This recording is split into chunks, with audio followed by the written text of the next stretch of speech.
então eu resolvi fazer essa introdução para todos os vídeos. Essa aqui é uma série, tá, de tutoriais de um projeto de jogo de detetive que está sendo criado, tá, tanto para computador normal quanto para Raspberry Pi com um emulador com botões, tá, que vai usar o GPIO. E aqui é mais um vídeo da série, então se você caiu aqui de paraquedas, vai procurar a playlist completa que tá no meu canal, ou se não, vai no link aí do GitHub. Eu vou deixar o link do GitHub da playlist aí sempre nos comentários de todos esses vídeos, por se você caiu aqui de paraquedas. Então vai lá dar uma olhada, começa a ver lá desde a apresentação, assim você consegue entender o que está acontecendo aqui, porque eu vim sempre continuar do vídeo anterior. Então agora vamos pro vídeo. Oi pessoal, então agora vamos falar do Tkinter e da interface gráfica. Antes de tudo, antes de falar da interface gráfica, porque eu não quero esquecer, porque eu falei pro pessoal das linhas de comando, eu quero mostrar aqui na cidade, no nosso modelo da cidade, né, na nossa classe cidade, um método que eu não tinha mostrado. É o método aqui, calcular tempo de voo. E esse é um método que eu não tinha mostrado, que é um método que a gente vai chamar ele lá na visualização, vai chamar ele na hora do fluxo do jogo, na hora que ele justamente tiver que calcular o tempo de voo. Mas como ele é um método que precisa a latitude e longitude das duas cidades, ficava mais fácil colocar ele dentro já do modelo cidade. Então o que ele recebe? Ele recebe a cidade de destino, ele calcula que a velocidade do avião como sendo de 850 km por hora, eu achei isso no Google, tá? Meu avião ele é perfeito, ele é uma maravilha da engenharia, que ele já sai com a velocidade de 850 km e chega com a velocidade de 850 km e ele já resolveu o problema de bater, ele não precisa desacelerar, ele consegue simplesmente pousar, entendeu? Ele não precisa acelerar não, ele não funciona, ele não precisa, é um movimento contínuo uniforme, tá? Ele não é um movimento acelerado, então não vem reclamar que seu professor de física ensinou diferente, tá bom? É simplesmente para a gente poder calcular as horas de voo facilmente, dividindo a distância pela velocidade. Então aqui justamente a gente vai calcular as horas. Então a gente vai ter que usar tuplas, né? Então a gente vai usar, vai ver a origem, e aqui a gente vai fazer uma tupla. E lembra ali onde a gente fez casting, né? Transformou o nosso string em int. Aqui a gente vai transformar o string que a gente recebe da base da latitude em float, ou seja, em decimal, mas com essa mesma função de casting que você já deve ter aprendido lá no curso do Python. Mas se você não aprendeu casting, você dá assim, usa a função float e como argumento você dá o seu string e ele vai transformar num número decimal, ele vai interpretar aquele string num número decimal. E isso é muito comum, tá? Você já deve ter ouvido aí a explicação de que o computador, né, ele reserva, cada linguagem reserva um tamanho de bytes, um tamanho de memória para cada tipo, né?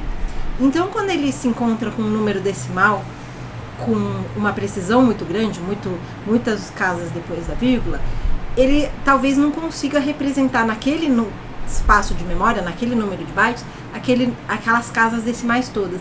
Então, ele aproxima, tá? Ele arredonda, ele trunca, que é o que fala, ele aproxima, ele arredonda. Então, quando você precisa de cálculos de precisão, você precisa fazer esse tratamento. Então, é muito comum, inclusive boa prática, que esses números grandes você não salve em bases de dados como um número, mas sim como um string. E você faz isso para que você não se encontre com truncagem de duas linguagens, do SQL mais a linguagem que você vai tratar. E geralmente na sua linguagem você nunca vai fazer divisão disso barra, né, divisão outro. Você até aprendeu nos operadores, mas normalmente você vai fazer umas divisões de alta precisão, como por exemplo, né, conta bancária, conta de saldo, você vai usar bibliotecas que já vão tratar, tá? Já vão tratar os números para que ele consiga fazer essa precisão, para que ele não perca a precisão por causa dessa limitação de bytes, né? De que eu tenho que representar tudo com 1 e 0, de que eu tenho que transformar meu número que estava sendo representado como um número com 10 algarismos, né, com de 0 a 9, para um número agora que está sendo representado com 2, 0 e 1. E se te interessar saber um pouco mais disso, vai procurar sobre conversões de números binários para números decimais, tá? Não vou explicar aqui tudo, porque não vem ao caso. Mas Isso é muito comum. Então eu salvei na base a nossa latitude e longitude como string. Então agora eu tenho que transformar ele num float. Por quê? Porque eu vou usar uma biblioteca aqui, aquela biblioteca Haversine que a gente instalou, né, e que eu importei no começo desse arquivo, né, com import Haversine. Aqui em cima, né, import Haversine as HS. Então aqui nesse método eu vou usar essa biblioteca. E essa biblioteca espera duas tuplas do local de origem, né, dos dois locais que ele vai calcular a distância, duas tuplas de decimais, de floats. Então por isso eu preciso transformar, e vai ser sempre a latitude primeiro e depois a longitude. Então eu vou criar duas tuplas aqui, uma para a origem, uma para o destino, e eu vou transformar em float a minha latitude e o self longitude. E da cidade que eu estou recebendo aqui, então cidade.latitude, cidade.longitude. Aí a minha distância vai ser igual a hs.haversine, que é a fórmula, e a fórmula vai querer as duas cidades, né, os dois locais para o qual ele está calculando a distância. E eu não sei exatamente como ele calcula a distância, tá? Eu resolvi não reinventar a roda. Essa é uma biblioteca muito usada, tá, pelos aplicativos, então ela é muito bem recomendada, e ele mesmo já cuida disso porque você tem que levar em conta a curvatura da Terra e assim por diante. Sim, porque a Terra é redonda, tá bom?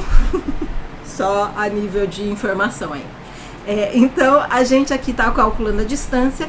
Então isso daqui ele devolve a distância em quilômetros. E a gente quer em quilômetros mesmo, mas caso te interesse, eu deixei a documentação aí do Haversine, tá? E ele tem outras possibilidades, você colocando um outro argumento aqui de devolver em metros e assim por, ou milhas, se você quiser. Então se te interessar, vai lá dar uma olhada.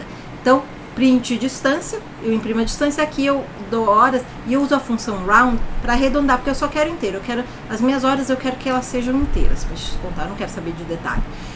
Então eu divido distância pela velocidade do avião e eu retorno essas horas. E é só isso que eu faço nessa função, e você vai ver quando eu vou usar essa função. Mas eu quis explicar ela aqui na frente, não só para o pessoal que já viu da linha de comando poder pular esse vídeo, mas para não esquecer, né, de explicar.